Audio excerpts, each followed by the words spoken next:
So, I mean, I started playing soccer when I was 4. And then I joined a local academy in Reston. I grew up in Reston, Virginia, which is about 45 minutes outside DC. And then I joined the DC United Academy as a goalkeeper. At that time, I was just a young kid. I wanted to play on the field anywhere, goal, left wing, striker, anywhere. So long as I was scoring goals, I just wanted to score goals, man.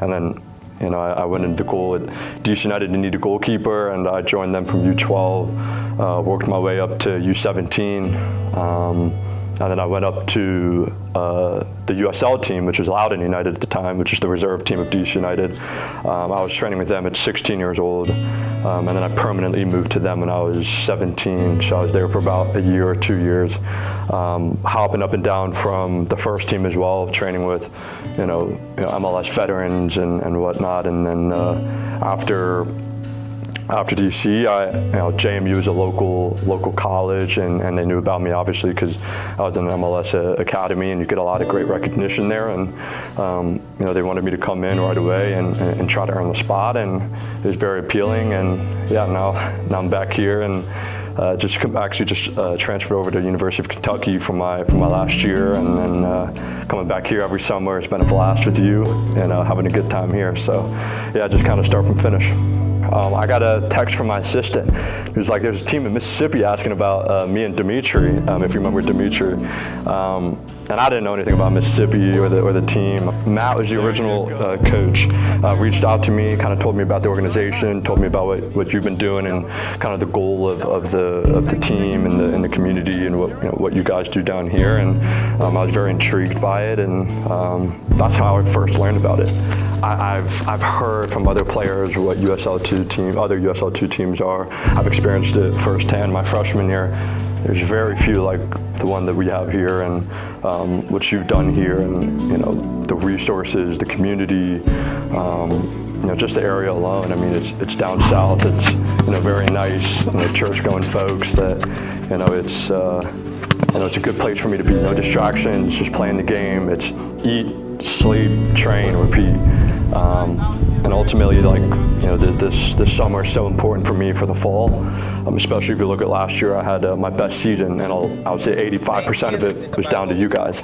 Working with Mike, Humberto, you, and you always been gracious to bring me back every year. But I mean, man, Mike's been instrumental in my career. He and I share the same philosophy on the game and how we want to build and how we want to play. And with Humberto, I've been working with Humberto for the last 2 years. Another unbelievable guy that I've been in contact with the whole season, the fall, the spring, the summer, and he's had experience at the highest level. So coming down here, unbelievable, unbelievable. And then you look at Brilla as a whole.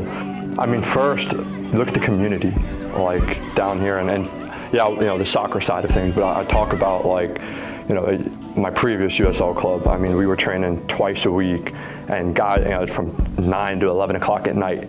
It's not a professional environment. There's not. You don't have the same resources here. We have the healthplex. We have the fields, recovery, PT. People who are sponsoring us. I mean, there's so much that we're blessed to have that other organizations don't have. And I know that for facts of my teammates, where I played previously. So that's the first thing, is the community, the resources. That's one thing that I don't think many people have that's very special, as well as the community in terms of what we're about as Brilla, is being a light, being a very Christian organization, but accepting people as well. So I think that's pretty special, because at the end of the day, there's more to life than soccer. That's what we're trying to make footballers realize, is when we're 10 to 15, we think it's only soccer. We just need to make it. There's more to life than soccer. There's walking away as better men, and being a man of God and trying to do better every single day is more important than trying to win every single game. And I think that's something that's special with you and what you've created. Other organization, it's just win, and then we don't really care if you're a good man or not. Here, you want us to be good men. You want us to, show respect and love to the people around us.